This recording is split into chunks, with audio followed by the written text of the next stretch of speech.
কত বড় ব্র্যান্ড সাকিব আল হাসান। আজকে সেরির মধ্যে কথা হচ্ছে, লন্ডন আয়ের পাশ দিয়ে হাঁটতেছে ভোরের দিকে, ফ্লাইটে এসে খেলিস নাকি, মানে ফাইজলামি করতেছিল সাকিব। মনের ভিতরে একটা কিন্তু তার কষ্ট আছে। ও মাঠ থেকে টুপিটা দেখাইতো মানুষকে। আপনি যদি তামিমকেও জিজ্ঞেস করেন, তামিমও একই কথা বলবে। তিনি দেশেও আসতে পারছেন না, বোলিংটাও আসলে করতে পারছেন না, সব কিছু মিলে কথা হয় কিনা, বা কি মনে হয় যে তার ফিউচারটা আসলে ক্রিকেটার সাকিব আল হাসানকে কি আমরা হারিয়েই ফেললাম নাকি?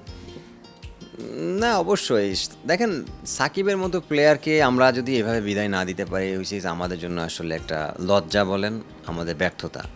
কারণ আমি অস্ট্রেলিয়াতে যখন লিগ খেলি না, তখন অনেকে আমাকে জিজ্ঞেস করে, আমার দেশের সম্পর্কে ক্রিকেট জিজ্ঞেস করে, তো ওরা দেখে সাকিব ছাড়া, তামিম ছাড়া, মানে সাকিবকে বেশি চেনে, আর ওরকমভাবে কাউকে চেনে না।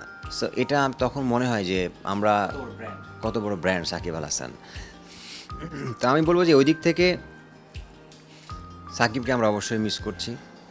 আর আপনি কথা বললেন, আজকে সেরির মধ্যে কথা হয়েছে, আমি ইনফ্যাক্ট একজনকে ফোন দিয়েছি, সাকিব ওখানে ছিল, সাকিবের সাথে ও দেখলাম লন্ডনে মনে হয়, লন্ডন আয়ের পাশ দিয়ে হাঁটতেছে ভোরের দিকে, তখন লন্ডনে মনে হয় 10টা 11টা বাজে, রাত্রিবেলা। তখন আমি জিজ্ঞেস করলাম কী খবর আমার, তখন বললো যে কিরে তুই কি অস্ট্রেলিয়ার থেকে মানে ফ্লাইটে এসে খেলিস নাকি, মানে ফাইজলামি করতেছিল সাকিব।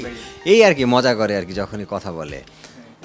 তো এই আর খারাপ লাগে আসলে, ওর মতো প্লেয়ার বাংলাদেশ থেকে ভালোভাবে সম্মান নিয়ে বিদায় নেওয়া উচিত। কিছু জিজ্ঞেস করেননি কেমন আছে, কেমন চলছে বলি? ফাইজলামি তো হয় আর কি, ফাইজলামি যে কী খবর না খবর, দিনকাল কেমন যাচ্ছে।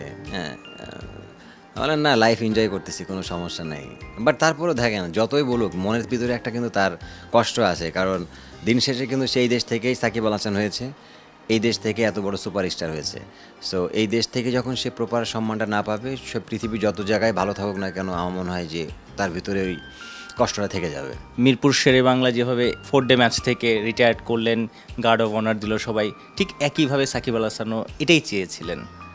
আপনি যখন এই গার্ড অফ অনার পেলেন, প্রেস কনফারেন্স করলেন, ব্যাক অফ দ্য মাইন্ডে নিশ্চয়ই সাকিবের কথা মনে পড়েছিল যে ও পেতে পারতো, ডিজার্ভ করে। আমার মনে হয় সাকিবের আরও ভালোভাবে পাওয়া উচিত ছিল। চারিদিকে দর্শক থাকতো, মানুষ তাকে দেখতো, তালি দিত, সবাই দাঁড়ায় থাকতো। ও মাঠ থেকে টুপিটা দেখাইতো মানুষকে। মানে আমার মনে হয় যে এই ধরনের মানে সে কিছু অ্যাচিভ করে বাংলাদেশ ক্রিকেট থেকে। না দেখুন, কষ্ট অ্যাজ এ প্লেয়ার হিসেবে আমাদের সবারই খারাপ লেগেছে, আমার না একা না।